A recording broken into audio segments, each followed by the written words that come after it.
Hey folks, so I recently put out an enormous video about the Dagger of Amon, going through the entire thing and dissecting it, looking at code, looking at all the weird things that happen in the game. And as you might imagine, there was a lot of stuff that I just didn't include because the game is massive, there's a lot to talk about, and I couldn't include everything that I may have wanted to for pacing reasons, or just because it would take too long to explain, or whatever. But if you're here, I'm assuming you're a big nerd about the game now. Maybe you've gone and watched the video and you're more intrigued about it, or maybe you were like me and played the game as a kid and just want to learn more. So that's what this is. This is a collection of random things about the Dagger of Amon that I just couldn't fit into the big video, but that I was still kind of dying to share with people. So at the very beginning of the game, Crodfoller calls Laura by the wrong name. Laura Baines, right? Laura Bow, sir. And I believe you have the advantage. So Jesse Baines is the main villain from the Police Quest series, also by Sierra, so that's what that's a reference to. Also in the very beginning of the game, there are these two reporters here, and if you interrogate them, they say the same thing. I'm busy right now, girlie. Love to help you out sometime, though. Maybe buy you dinner or something. And then this guy says the same thing. I'm busy right now, girlie. Love to help you out sometime, though. Maybe buy you dinner or something. So what happened is that the programmers wired up the conversation wrong. It's not supposed to play the same line for both of the characters. But in ScumVM, that's been fixed because ScumVM fixes a lot of bugs in these old games. And so this character was supposed to say this. Don't ask me, I'm on my coffee break. Hope that was worth waiting 30 years for. Here's something that I think is a little odd. We see this woven sign here, fundraiser tonight, formal attire required. You know, it looks like a woven sign, right? This is some little fringe down here. But then when you look at it, the narrator says this. You see that the fundraising party will begin at 7 p.m. Okay. But where is that? Like, is the fine print in the little ruffles down here? Where does it say that? It obviously does not read that. Speaking of the party, there's something about Laura's party dress that I find a little bit confusing. So she has this flower that's up here, right? It's kind of near her shoulder. You can see it poking out here. There it is again. But then for some reason here, it's relocated down here, and maybe I'm just looking at it wrong, but the dress really doesn't look like it can do that. Like here it appears as if it's attached to some sort of sash around her waist, but in the other pictures, it just doesn't seem like it would do that. It also looks like it's sort of disappeared in this scene where Steve and Laura share a kiss for the first time, so maybe it can relocate, I don't know. Here's a little bit that I cut out of the original video for pacing. It's a little neat fact about Ziggy's relative. If we ask about the museum, Ziggy tells us that appearances can be deceiving and that he's the brother of a famous Broadway producer. Based on the name, we can assume he's talking about Florenz Ziegfeld Jr., famous for the Ziegfeld Follies. I also originally included this bit at the party. If you ask Low Fat about Dr. Miklos in Act 1, he says that she wears all black. So you do the laundry for Dr. Olympia-Countess? Yes, spooky lady. All black clothes. She nice, but scary. At this party, though, she's wearing all white and remains that way the entire game. But I took it out because it's possible that the white dress is something that, like, she only wears for special occasions. Maybe she does wear black all of the other times. It just wasn't as interesting as some of the other narrative contradictions. You might remember that I complained in the original video about not being able to confront Tut Smith about his Ankh. You know, it's the very first clue to the murders that you find, and you would expect that you to be able to confront the person who was wearing it, but you really don't get anything out of him. And so Kane, who you may remember from my Quest for Glory 2 speedrun history video, he's a friend of mine, and he gave this video a few watches giving feedback to it, and I want to read his question about this exactly because it's funny to me. Okay, just to clarify for my own peace of mind, can you really not confront anyone about the Ankh? Like, is that not a thing? Good question. Merci, but I think that Ankh, it is Dr. Smith's sort of jewelry. And if we ask her about it, The Ankh, it is the Egyptian jewelry, no? Dr. Smith wears one around his neck. okay, this one's sort of funny because in this save, I just so happened to get Ziggy stuck at the edge because he was like wandering in here at the same time as this cutscene happened. And so it just so happens that I could barely interact with him on the edge of the screen, but at least this way we can see his responses. I'm not taking anything from you, lady. Why, this thing could be stolen. Okay, so nothing helpful there. And then if we ask him about it, What can you tell me about Ankhs? Well, mademoiselle, Ankhs is like anxiety or nervousness. Like, I'm feeling a lot of Ankhs about going back in the slammer. See? Thank you, sir. Most helpful. so the game gives us a pun instead of something useful. And as I was trying to find the next save, the Countess happened to wander into the room, so why don't we show this to her? No, thank you, Miss Bow. It's not quite my style, you know. Why isn't that one of those darling little Egyptian thingies? Little Egyptian thingies. Anyway, none of the other characters have anything really interesting to say. The ones I've showed are the ones that I think are funniest. As Kane pointed out, it's just funny that the very first clue that you get to any of the murders is just inconsequential. Like, you can't get any new information about it by talking to anybody about it. People will joke about it or say it's not quite their style. And you just can't do anything with it. Why? Okay, I lied. One more response. Where did you get that? That is not yours. You're an art thief, are you not? Confess! Freaking wolf. The Dagger of Amon Ra obviously has a lot of really inexplicable, weird moments, and one that I wish I could have put in the big video, but it just didn't fit anywhere, is this, which is just inexplicable, and it happens when you use the hand on the fireplace. You put your hand in the fireplace. You remember when you were a little girl and used to burn your fingernails off. Unfortunately, except for this little trip down memory lane, there's no other point in doing this. To which I just say, what? Okay, so I mentioned in the big video about how finicky this puzzle is, where you have to get the light bulb, but I didn't go fully into it as much as I originally wanted to, just because explaining it's kind of technical and a little bit weird. What you have to do is turn this off, leave the room, and then come back in, and then you have to get into the light bulb, but to do that, you can use the hand, it doesn't matter, this first part, but then here on this, you have to use the eye icon to look further into it, almost like, the enhance meme, and then take it from here. If instead you hit the hand here, you turn back on the light, and then it gets too hot.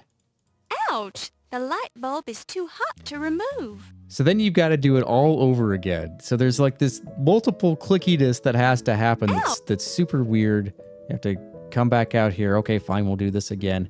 Except it's ever so slightly more complicated than even that. When you turn the lamp on, you have half a second to turn it back off again before the light bulb gets too hot. Half a second. All right, so watch this.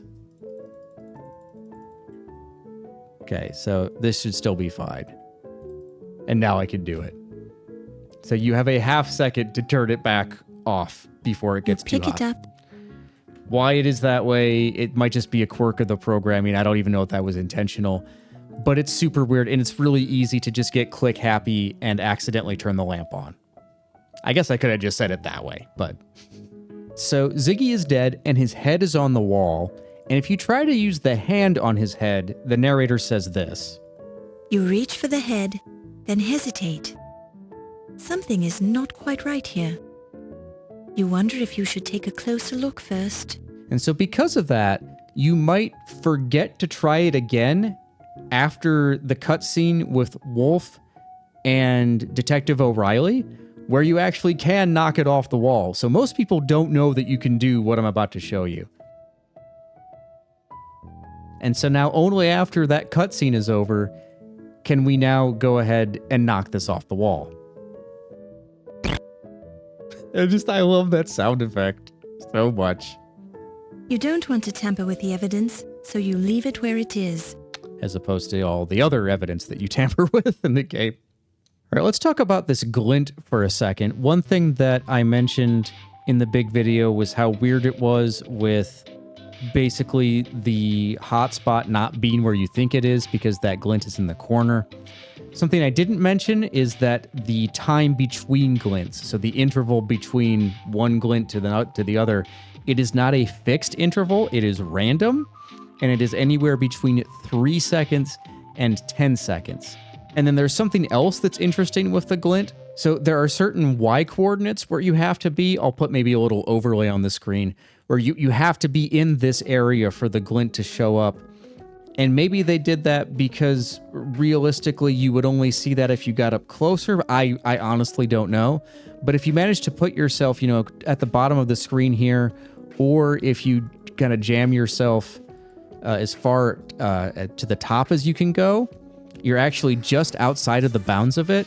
And so if we stay here, that glint will never show up, especially if you use the arrow keys to get yourself up there. So if you just go anywhere, go straight up, the glint will never happen. Now you have to come back down and then it'll go there. So just a kind of a weird thing about it.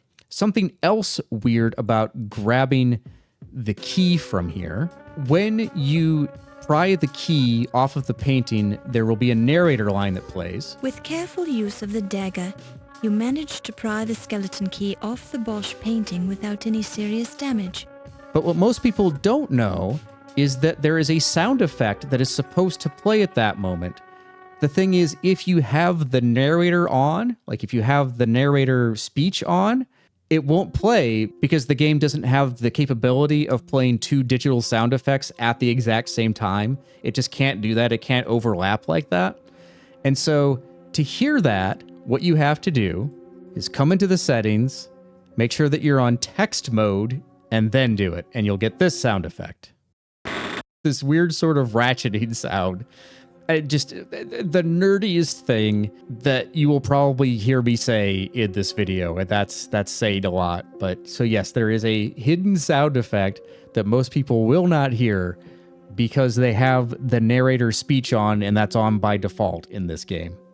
One of the things that I took out in the big video was that a lot of the characters tell you that the docks are dangerous, but that doesn't really go anywhere, and the docks aren't actually dangerous at all, so it's just kind of weird. But it was one of those, that's kind of interesting things that didn't really belong in the big video. It wasn't interesting enough, in my opinion. But since we're here for nerdy stuff, and to be somewhat completionist, let's take a look at that. Speaking of the docks, something weird is that despite the fact that you have to go there to progress, almost everyone warns you against it. The docks are the docks. Keep away from them unless you have business there. Docks dangerous place. Crooks and rats there. Oh, lovely place if you like rats, thieves, and roughnecks. If I were you, I'd be staying away from that area. Lord knows we do. In the next act, 4 different characters warn you about the docks.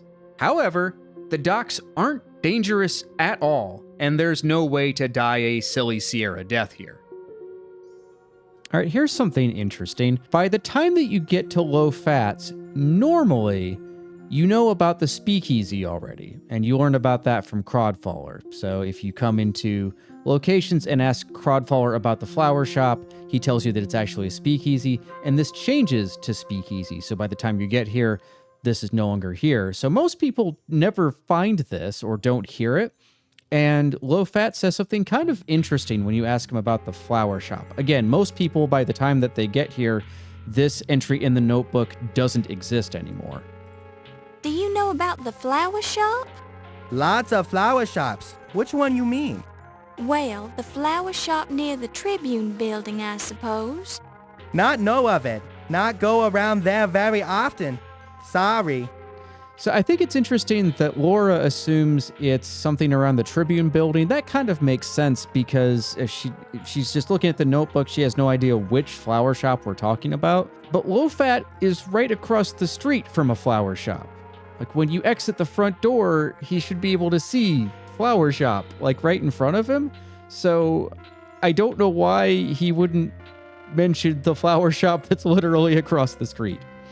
You may have remembered this character from the video, this file clerk here, and I showed the response that happens if you try to chat with him, but I didn't show you what happens if you try to interrogate him. Pardon me, could you tell me? Sorry, I'm just temporary. Which sounds just as enthusiastic. If you remember in the big video, I reveal in the party scene that Low-Fat is not actually of Chinese ancestry. He's just pretending. That's something that Dr. Carter tells us. But you can actually find that out earlier if you examine the banner here. They're not really Chinese characters.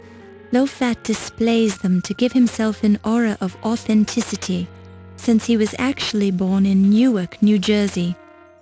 Here's something that I showed off in the introduction to Act 2, the kind of musical little montage, but I never actually explained it in the video. If you take this drinking glass here, what normally happens when you do an animation like that is that the game puts you into what's called hands-off mode, where you can't do anything, because while the character is, doing the little animation, you shouldn't allow the player to interact with anything. So they kind of they take your hands away. You can't do anything. Except sometimes the programmers forget to do that.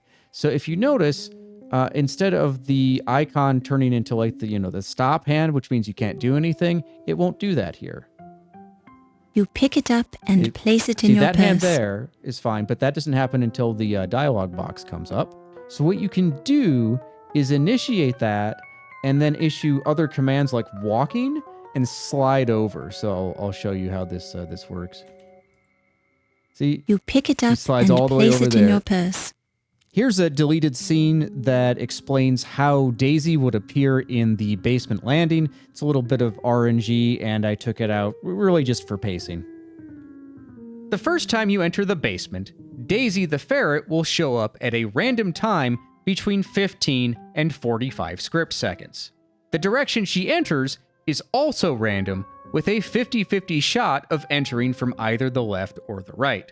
She'll then appear every other time you enter this screen. That is, no Daisy the second time, Daisy the third time, no Daisy the fourth, and so on. Daisy also has some additional dialogue that I didn't include in the big video, so let's ask her about Wolf.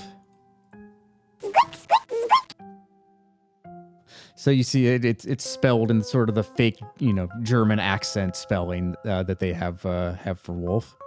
And if you ask her about Olympia-Countess, the dialogue doesn't actually play. I guess maybe they just didn't record the voice line, but I'll kind of freeze frame this in editing. It says, squeak, squeak, squeak, mom. So Daisy thinks of Olympia as her mom. And here I've hopped into SCI Companion. This is the program that we use to dive into the game assets, including scripts and sound files, because it's easier to do this than to grab some of these things and then run back to Daisy. It's going to be faster to do it this way. But if you were to show Daisy Steve's boot, she would apparently say this. And if you showed her the snake oil or the smelling salts, she would say this. This one fascinates me. So this is another way to know that Carrington is an imposter, because if you ask Daisy, who's been sniffing around Carrington's trunk, the one where the real Carrington, is dead in there, Daisy knows. Dad. I also like how, like the other characters, if you ask her about the same thing, she won't repeat herself. You already asked me that. It's so weird. The snake oil on Olympia's desk here went through a number of changes throughout the versions. Here's the floppy version where it's identified as Professor Abdul Mahmood's guaranteed snake oil. And then when you examine it in your inventory later, still the floppy version, it's called Dr. Moribund's guaranteed snake oil. Here we are in the CD version, and you can tell that the inset is smaller. You can't even read what the bottle says anymore. They shrunk it down for some reason. And when you look at it, pay attention to the text and also to what the narrator says. The bottle says, Dr. Moribund's guaranteed snake oil. So this still has the Mahmood discrepancy, but they took out the word professor for something. Professor Abdul. It just says, Mahmood. The bottle says, in the Dr. text. Moribund's guaranteed snake oil. But the narrator still reads it as Moribund's. So there's a script mix-up somewhere here. And just like in the floppy version, when you look at it later after you pick it up, it does say Dr. Moribund. A bottle of Dr. Moribund's guaranteed snake oil. It's 1 quarter full. There's a lot of other funny stuff in Ernie's office that I took out for pacing, so here's some of that. Wampiras, Foma, Granfaloons, and assorted oddments. In case you don't get the reference, this is a collection of essays by Kurt Vonnegut. The world's first blender, invented 50,000 years ago by a Neanderthal named Boog. Instead of a motor, it was powered by a pair of gerbils running in a crude treadmill.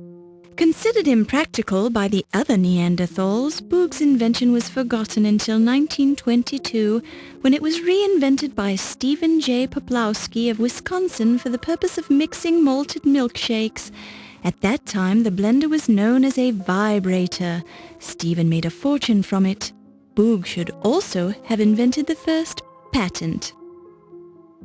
While the stuff about Boog is obviously a joke, Stephen Poplawski was, indeed, the first to put a blade at the bottom of a container for the purpose of blending beverages. A rare skeletal specimen of the saber-toothed jackalope, discovered high on the frozen slopes of Mount Everest. Extinct for over 20,000 years, scientists speculate that this jackalope was in the process of climbing the highest peak in the Himalayas when it died suddenly of arthritis. Oh god, I love when they do that. So in the big video, I explained that Wolf only shows up in Act 4 and only in the CD version of the game, but there are a couple of other restrictions that I didn't mention because they're not really important. So you have to already have the cheese for him to show up. If you don't have the cheese, he won't show up here at all. I guess they just wanted to make sure you could do that puzzle unimpeded, maybe, because if you try to mess with it while he's in here, that doesn't really make sense, right? The other thing is that his appearance here is random. There's a 50-50 chance of him being in the room every time that you enter. So if he's not there in your playthrough, just, leave and then come back in. So here's something that is a little hard to explain, but I'll try my best here. After you crack Yvette open, when you go to the thinker room here, that's the trigger then for the cutscene to play where Olympia finds the Countess on her desk, right? That's this little meanwhile scene. So the trigger is that you crack open Yvette. You don't necessarily have to look at her, but you crack open Yvette, and then you go to the thinker room. The second part of that, going to the thinker room, there's also another trigger that technically you can do, but practically you can't. And that's if you crack Yvette open, and then you go to the basement. But you can't get to the basement without going to the thinker room first. So you actually can't do that. So normally what happens is this. We find the Countess on the desk, and then Olympia will come out to the thinker room, which is where we are, obviously. But if it were possible to get to the basement without going through this room first, you could see it this way. She pops into the basement. All the dialogue is the same here. Miss Ball. It's just Do you interesting know where Mr. that is? You potentially could have done no, not exactly. Well, the Count, bias must. Yeah, this is all the same. And then she'll walk into the vats here, which, no, you cannot follow her in there. I mean, you can try, but she won't be there. So I explained in the big video how Olympia's office here is the meanest room in the game, but there's one more annoyance that I left out for time. So after you get the grapes and you exit the Countess close-up, you can never examine her body again. In other words, if we come in here, grab the grapes, come back out. At this point, you can't look at her again. And you know why? Because if you do, that's an act-ending trigger. So if I look at her here, let me turn the music up so you can hear this.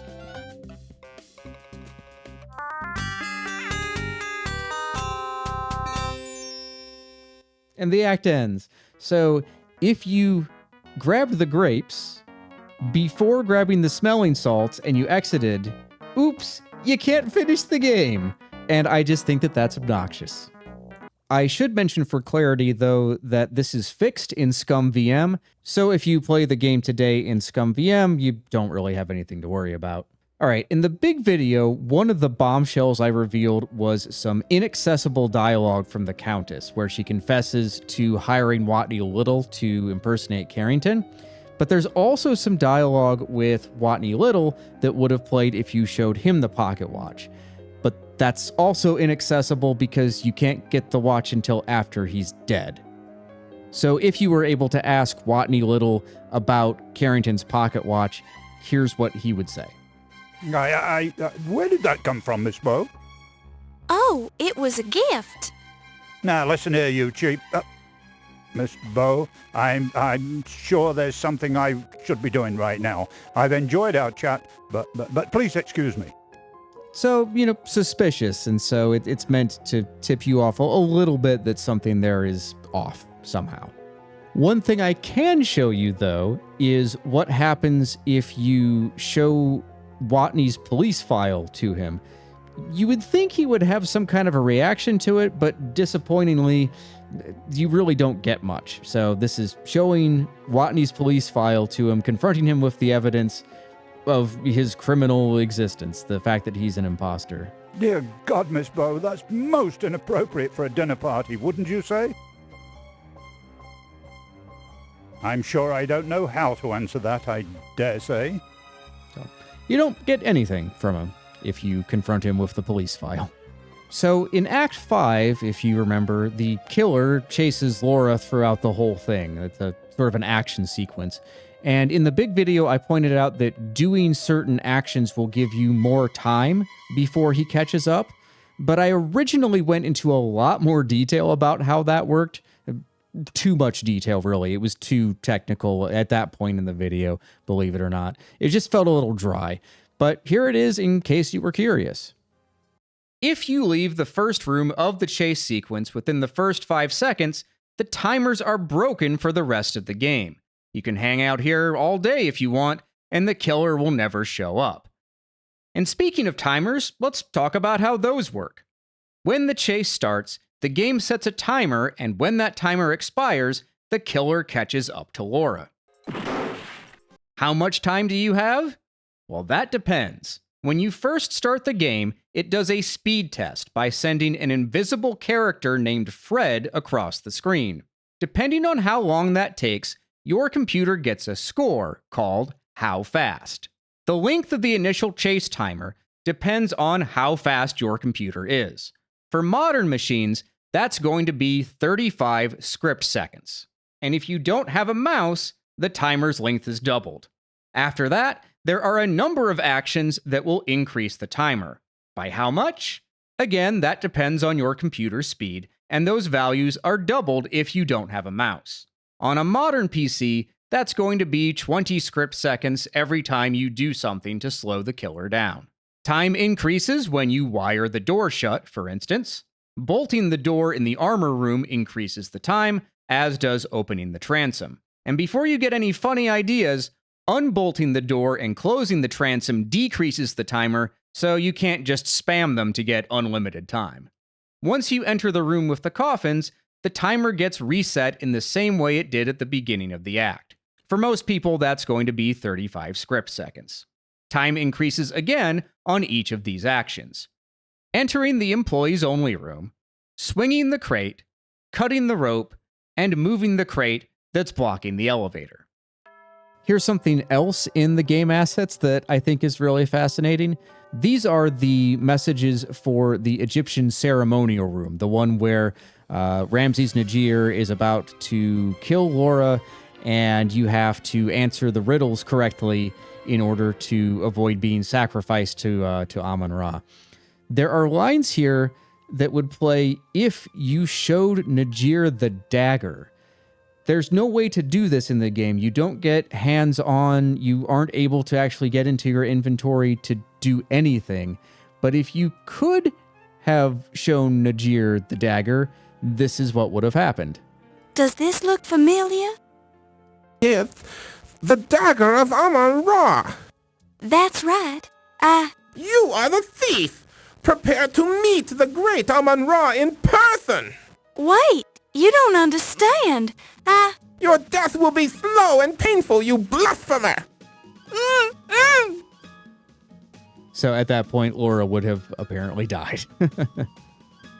Here's something I found literally the day before I put the big video live. So if you remember, one of the big reveals was that you can't show the Pocketwatch to the Countess when you're supposed to be able to and get all the information about her and Watney Little. Here I am in the floppy version, and you can see that, I can get into my inventory here, but the whole thing was you can show her things, you can't have the Pocketwatch at this point because the room where you get the Pocketwatch is locked until after this meeting. But now here I am in the CD version. And the CD version disables the menu, and it disables the inventory. So in the CD version, even if you could get the Pocketwatch when you're supposed to in order to give it to her this conversation, you still couldn't do it because you can't get into your inventory at all. This just blows my mind. There's like layers, there's multiple layers as to why you can't get the information that you are supposed to get, that you have to get to understand the mystery in the first place. What were they doing? I don't know. I don't understand. Something else about the Pocketwatch that I find interesting is that the Hintbook mentions showing it to the Countess. So the hint is, I'm really confused. This body in the trunk is the man I saw murdered in the beginning of the game. To which the hint is, yes, this is the real Carrington. An imposter named Watney Little murdered him and took his place. Show the gold watch to the Countess and she'll explain what happened to him. Which of course you can't do. Here's something that a viewer submitted. This is from Josh of All Trades 31. And Josh writes, during the chase sequence, you have to move the chair outside the employees only area and open the transom to misdirect the killer. If you click the eye icon on the chair, the game tells you, a sturdy chair, probably placed there by Ernie at the request of one of the museum docents, who wanted a place to sit down while answering questions about the exhibit.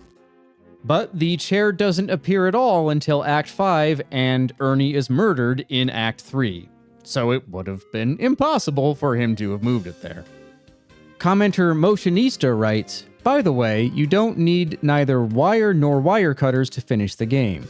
Probably it only works when Laura's moving speed is set to fast. You just have to run very fast straight to the armor room. You can close the door to the room, but it's not even necessary. Put the chair next to the closed room, run to the sarcophagus and hide. When you go down, you can eavesdrop on the sarcophagus in the storage room. You'll hear the chants. That is the clue to find the passage. So, two things here. Motionista is almost right. I mentioned this briefly in the big video, but let me clarify a little bit here. I did mention that if you leave the first screen of the chase in the Mastodon room within the first 5 seconds before the killer comes on the screen, then the timers are broken for the rest of the act. And by timers, I mean the timers that tell you when the killer shows up. It has some knock-on effects, and it means that you can omit getting the wire and locking the door that way. So here's the second part of this. Apparently, if you use the water glass, this is a hint to get behind this sarcophagus. You hear a muffled rhythmic noise from inside the mummy case. The more you listen to it, the more it sounds like a group of male voices singing a chant. So that's really cool. I did not know that previously. Awesome. Here's something that a number of people have asked about. This is probably, I think, the biggest consistent question in the comments. So in the bad endings, it says that Crodfoller continued the investigation, found the Dagger of Amon-Ra and the murderer, and won a Pulitzer Prize for his excellent work. But if you have been paying attention and have, watched the video, you know that the killer gets away, right? So O'Reilly escapes and gets away with it in the bad ending. So how can we reconcile these two? If we want to be charitable to the game, I guess I might argue that it says that he found the dagger and he found the murderer, but it doesn't say when, so possibly you could interpret that to mean that he figured out who the murderer was after O'Reilly left the country and couldn't be caught anymore. Is that giving the game too much slack? Probably, but that's one way that you could view it. All right, I thought it would be interesting to look at some contemporary reviews of the Dagger of Amon-Ra. This is from Computer Game Review in September of 1992. They gave this a pretty good score overall. Taking a look at the little bar chart here. One thing I'm not quite sure that I understand is this level of interest, and it says hour, day, month, and year.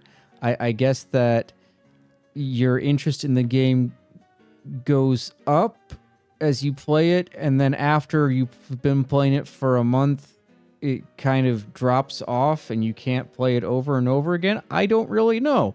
That's a little bizarre to me. 3 different people in this article gave it scores, 87, 89, and 86, which seems about right to me. I can understand that. Overall positive, but, not perfect. I like this quote. My one major problem with the game is the fact that at one point of the game, you find out that you cannot get any further without a certain item. As it turns out, this item only appears at one particular place and at a specific time, and if you miss it, you cannot finish the game. I'm assuming they're talking about the boot, but there are actually a number of other items that if you don't pick them up, you can't finish the game either.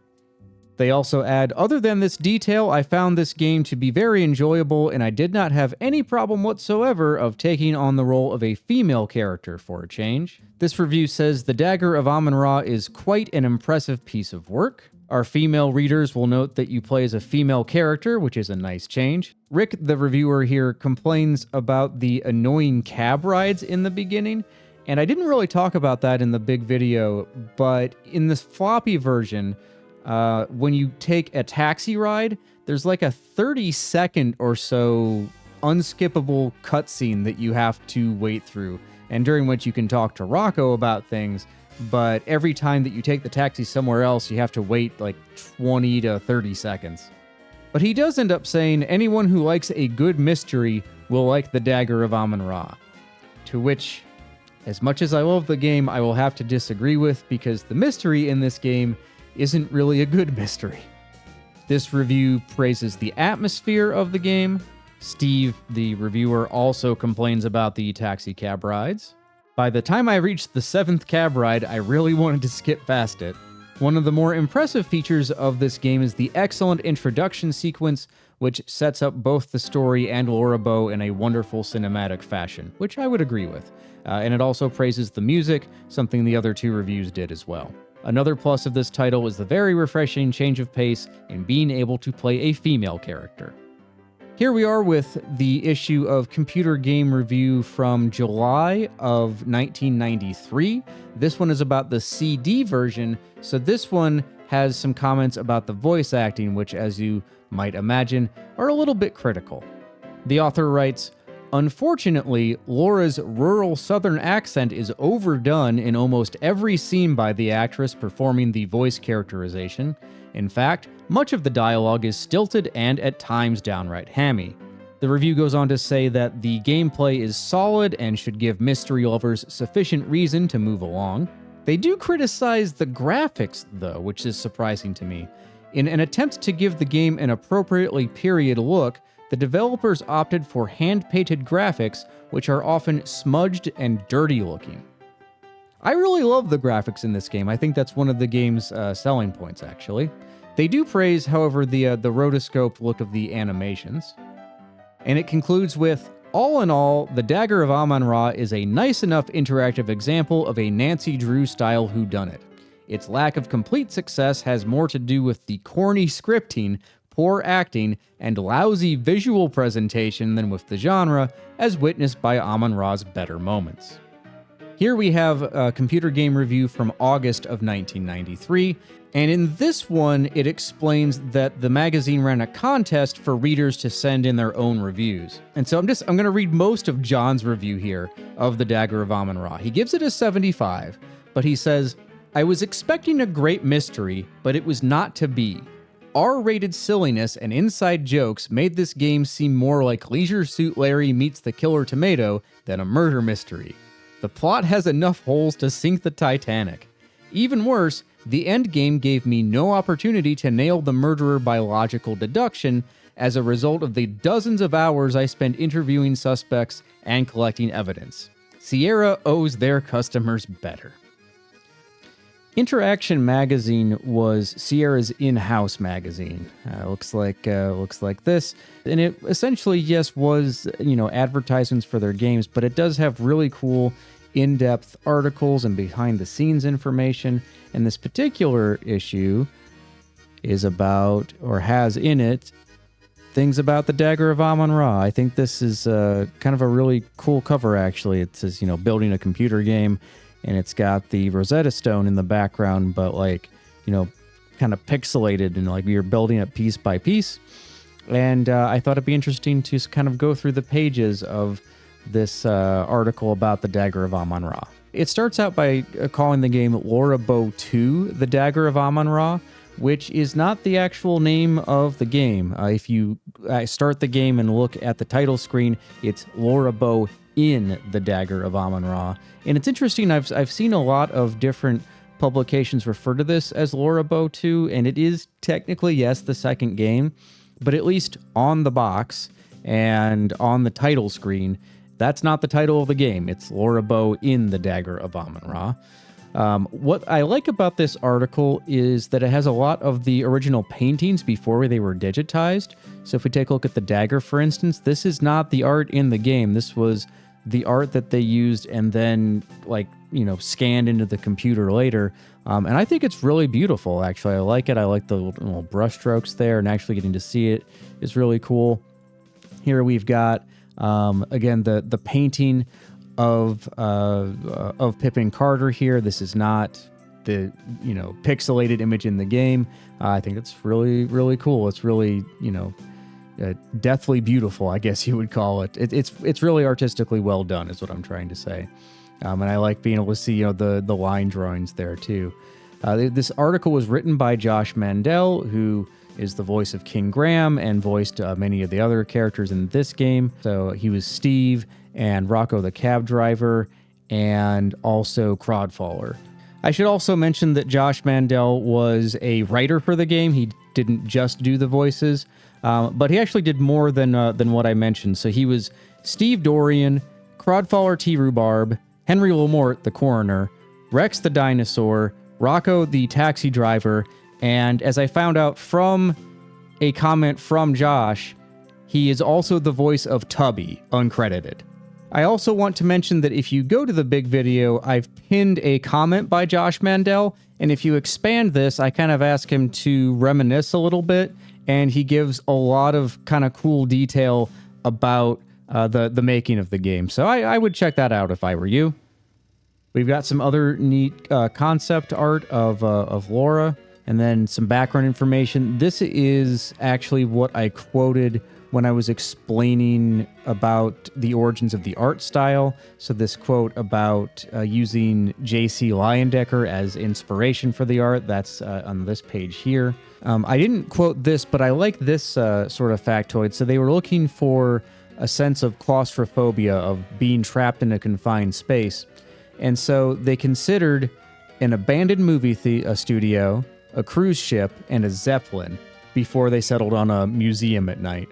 You've got these rough sketches of Laura here in her reactions to the deaths.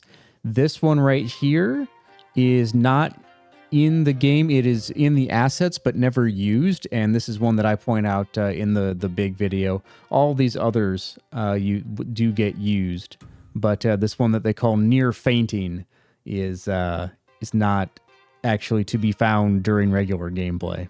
More art up here, and more art over here of the train, which is really cool.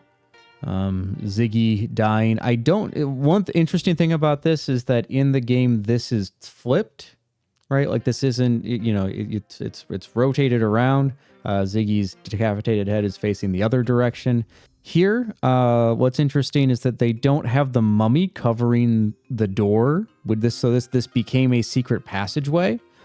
I'm not sure if that was intended from the beginning or not, or what's going on with it. But in the final game, there's a door, there's a sarcophagus in front of this that you use the snake lasso on the headdress to get into it. And then a number of sketches here. You've got Laura and Steve and some other characters. So there's the coroner.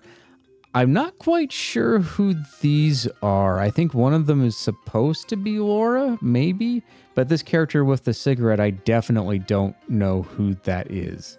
They've also got a sidebar about J.C. Leyendecker, which has some interesting biographical information. They have these really cool portraits here, which is what they based the character portraits on in the game, but there are some differences, obviously, and you can tell that these are hand-drawn, and they were not done digitally first. Miklos looks very different. She has a tie here for some reason. Just an early design. It's fine. And then I think one of my favorite parts is that there's this little, sub article here that's written in the voice of Laura Bow. Like they're pretending as if Laura wrote this, and it's there's no real information here. It's just kind of cute is all. And there's also this nice little painting of the Leyendecker. I also thought it would be cool to take a look at the box art. Take a look at some interesting things about this. And I get to hold this up. Yay. So let's take a look at the title first. So you'll notice it says Roberta Williams, Laura Bow in the Dagger of Amon-Ra. It does not say Laura Bow 2 on the box anywhere. And it's also called Roberta Williams as Laura Bow, not Roberta Williams, the Dagger of Amon-Ra, because as I understand it, she didn't really work too much on this game. She was busy making King's Quest VI, and so they probably went to her to check in on a couple of things maybe, but for the most part, Roberta really didn't work on this game, is my understanding. She really was hands-on with the first game, The Colonel's Bequest, and this was that was sort of her baby. But this game, she took a back seat and let Bruce Balfour and Josh Mendel and Lorelei Shannon really take the reins. It is a very cool cover, I think. It's neat that we have, Laura finding the dagger here, got all the Egyptology sort of stuff, and it's very Egyptian in theme, and the killer coming out, even though this does not happen in the game. One thing I did not mention in the big video is the inspiration for this. To pay special attention to the way the chair looks and then the desk as well. So this is the March 18th, 1905 edition of the Saturday Evening Post, and this was the inspiration for the box cover. You can see the chair looks very kind of similar in style or shape, and then the desk looks very similar, and it's very Egyptian themed. And this was actually drawn by, you probably won't be able to see it here, but it says drawn by J.C. Leyendecker. So yes, that is the inspiration behind the cover. Looking at the box now, some interesting things. This taxi is different in this screenshot than in the final game. In the final game, the words taxi are actually imposed on here instead of this kind of black stripe. If I had to guess, what happened is that there's no hail taxi sign on this screen, And so what might have happened is that players would get to this, they'd see that there's no way to hail a taxi, and they might, go in and explore up here and then forget, oh, this is actually the taxi. And so they made it much more clear that, yes, you need to click the hand on this to go back. That's just a guess. I'm not sure if that's actually true, but it seems plausible to me anyway. Here again, we have Laura Bow in the Dagger of Amon-Ra. On the other edge of the box, we have this early kind of test screenshot of the rotunda. You've got Laura over here, and she is in her reporter's outfit. It is not actually possible to get to the party and get to the rotunda, get inside the museum in this outfit. You have Wolf, who's here kind of looking off to the side. That doesn't happen in the game.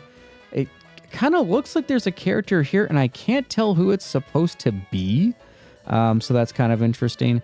And then also the table where you pick up the drinking glass that you use, put it against your ear to hear conversations later in the game, that is not present either. Last thing to mention, they did use some of those same portraits that you saw in the Interaction magazine on the back of this. Not all of them, but 6 of those little character portraits, which I think is really cool. Steve's hair looks more blonde than red in this, but I think what they just did was that they brightened the image up, and in doing so, it made his red hair lighter. I don't think that they intentionally made this blonde or intended him to be blonde. This looks exactly like it does in the Interaction magazine. It's just they brightened it up, and so it had the side effect of making it look like that. I mean, you also have Yvette's hair, which doesn't look anything like this in the game. I like Wolf's expression, though, the way his lip has got a curl there. That's interesting. And then, of course, we've got this neat painting of Pippin Carter in the sarcophagus.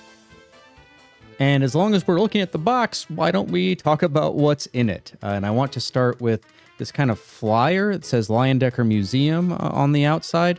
We'll take a look at a close-up in a second. But on the inside, it's got kind of a little blurb about the museum and then a map. And this is where the map comes from in the big video.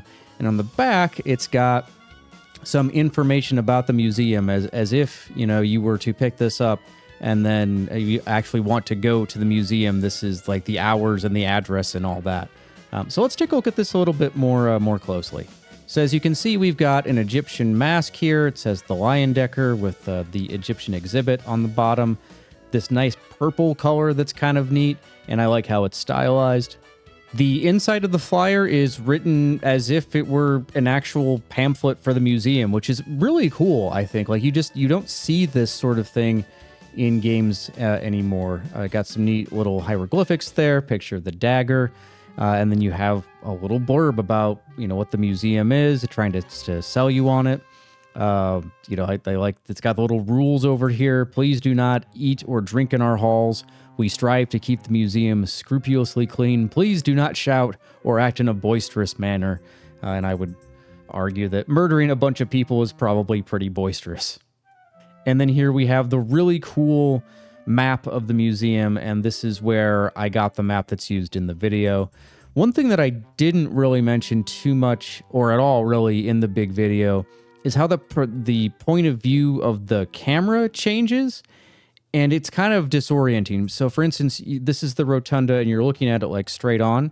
You would walk in here, but then the perspective flips and you're looking at it from this direction. Like, imagine, I know it's not really a camera, but the point of view of the viewer, of the gamer, of the player, is as if you were on this wall looking this way. So you've kind of rotated 180 degrees. So when you come in here, it can be kind of like weird where you're at. I also like the little detail of having the employees only room over here. That's what this little space is for. And then on the back, again, I really just love how they wrote this as if it were an actual flyer for a museum. It's got the address there. I think I've looked up this address before, and I don't think there's anything of significance there. Let me double check real quick. Okay, yeah, I tried looking this up on Google Maps, and this does not correspond to anything. There's no building at that address, at least as far as I can tell. And again, it's written as if it's a real museum flyer. No charge for admission. Donations are cheerfully accepted. It's got the hours here. tours are available at certain times. And then I love this. This is sort of a joke, right? The public transportation. So how do you get there? And it's got this super long paragraph of how to get there, taking like a dozen different subway stops. It's a little ridiculous. So I love it. Now, the version of that flyer in the floppy version is a little bit different. So what you just saw came with the CD version. The floppy version is a little bit more wide, but less tall, so it's a little skinnier. And so you'll notice here there's this little cutout, and the dagger's over here. This wasn't in what we just saw. And if we look kind of inside here, you can see the cutout over here. And it's the same text. The text hasn't changed. But you can see that it's skinny, like it's a skinny flyer instead of stacked on top of each other. So no idea why they did that. I don't really have a preference on one or the other. I think it's neat that there are those variations, though. Next, I want to take a look at this. This is the museum guide that comes in the box. I mentioned this a little bit in the big video when I talked about the copy protection, because there's something you have to look up in here. But what I didn't have time to get into was that this thing is massive. So I want to look here. I think it's something like 60 pages almost.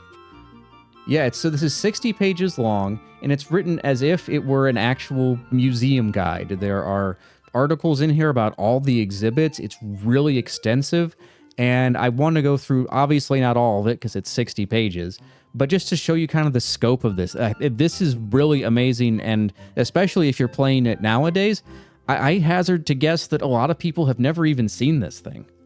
So first of all, the outside of it, the cover is this lovely purple that matches with the purple of the flyer we just saw. I love how the painting of the Leyendecker is here on the front. It says it's the official guide to the Leyendecker Museum. And as we go through this, just notice like how much work went into making this feel like an authentic museum guide. You've got an introductory letter by Archibald Carrington III. A little essay there, little portrait of him that, like, this doesn't show up in the game at all. You've got a history of the Leyendecker Museum. At its beginning in 1897, the museum was created to house the personal Renaissance art collection of Ignaz Leyendecker, who financed the construction. Mr. Leyendecker made his fortune in the late 1800s by defying the notorious banana embargo and smuggling bananas into the country disguised as miniature squash. I have no idea if that's a reference to a real event. I've tried Googling banana embargo before. It didn't come up with anything, but if you know any different, tell me. And then it says, the museum building itself was designed by one of Mr. Leyendecker's personal friends, the eccentric architect Arvin Slatherlord Loudermilk III. And what a name that is. I love that so much. It goes on and on with this ridiculous biography. And what's really cool is that this Slatherlord Loudermilk is actually referenced in the game. Let me show you.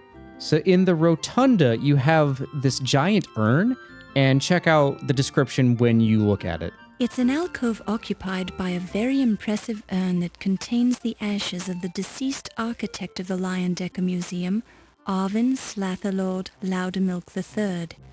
The extra-large size urn had to be specially built to accommodate Loudermilk's massive ego. And then downstairs, oh hi Daisy. It looks remarkably like a carved wooden ceiling. Your trained eye picks out the initials ASL III, neatly carved into the wooden ceiling. So his initials are carved in the ceiling. And then also, if you look at this pillar, there's a mention of Loudermilk again. A gleaming column of fine Italian marble, burnt sienna in color, topped with a Corinthian-style capital of expert craftsmanship. Since you're the sort of person who splits hairs, you've probably noticed that the capital is a curious combination of Corinthian and Ionic architectural styles. These pillars remind you of that class in architecture you were forced to take at Tulane University. The professor would have been outraged by such a ludicrous mixture of early Greek styles. However, it's well known that the Leyendecker Museum was designed by a half-mad eccentric in the 19th century Arvin Slatherlord Loudermilk III, so you're not really surprised by the presence of architectural anomalies. In a way, these oddities lend a certain peculiar charm to the character of the museum. Okay, so she said character kind of weird there. But also, somebody had a lot of fun with the responses in the entire game, but especially with this column. Because if you keep clicking on it, I know we're kind of going down the rabbit hole here, but if you keep clicking on it... Sometimes a column is just a column, even when it was designed by a pillar of society such as Arvin Slatherlord Loudermilk III. It's just a simple column. Really. It's just And then that's all you get, and to get that dialogue again, you have to leave and come back in the room. Okay, coming back to the museum guide. Again, obviously, I'm not going to sit here and read all this, but just look at how much detail is in this. You've got some architectural blueprints of the Leyendecker basement, it says. This is an article written by Pippin Carter about how he found the dagger with this cool art here. I mean, this goes on for pages. You've got an entire section just generally about Egyptian history. And then finally, we get to the Egyptian gods. So this is the part of it that sort of functions as copy protection in the floppy version. You would actually have to come here and read through this and figure out the answers to those questions. It wasn't like a hint wheel or anything, and it wasn't like there's just a page with the answers next to it. No, you actually had to come in here and learn about the Egyptian gods in order to answer those copy protection questions. There's an entire article about medieval armor. There's an article by Miklos about the life mask exhibit, and it explains that ours are true life masks having been cast from actual people who are either living or once lived in the areas to which each mask is assigned. There's an entire section describing the paintings in the Old Masters Gallery. This article is about the Alcoholic Preservation Lab. There's a whole article about dinosaurs. There's a funny little section at the end where they imagine what the Leyendecker will be like in 1995, so, far in the future.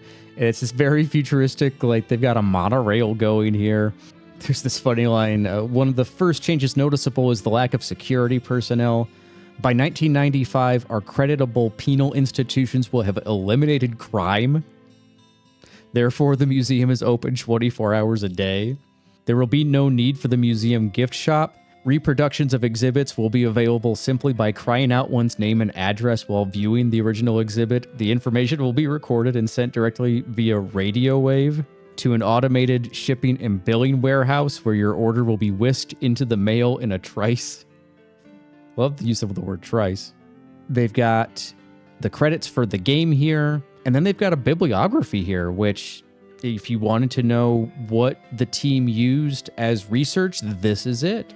And then 2 final pages for notes and sketches for, you to take notes on your own. I am just in awe that they went to the trouble of making this thing that, again, like, most people who have played this game have never sat down and read. All right, one final thing to talk about in the box that may not have been in every box, but it's in the box that I have, and that is the Hintbook. Yeah, if you wanted to finish this game back in the day, you either had to have this, or a friend who had played the game, or be willing to call the hint hotline. So let's talk about what's going on in this guy. So you had the hints in the book, of course. That's the bits in red, and you would put the as they called it, the adventure window here. You would put this over it to reveal the hints. So that's in there. And that also is cool that you've got the character portraits all throughout this as well. But something else that they have in here is also kind of a neat little bonus, like, mystery or game. So as the hint book says, in the pages of this hint book, we introduce you to another twisted tale of murder and mayhem, murder by design. 12 members of the Dagger of Amon team have been found dead. Fortunately, the game has already shipped. Indications are that 11 of the 12 were murdered, then the murderer committed suicide. So just to give a few examples, this says, victim Josh Mandel, writer, asphyxiated with lava lamp, bitten by spider. Victim Lorelei Shannon, eaten by rats. And so on and so forth. So there are all these really inventive murder pictures here.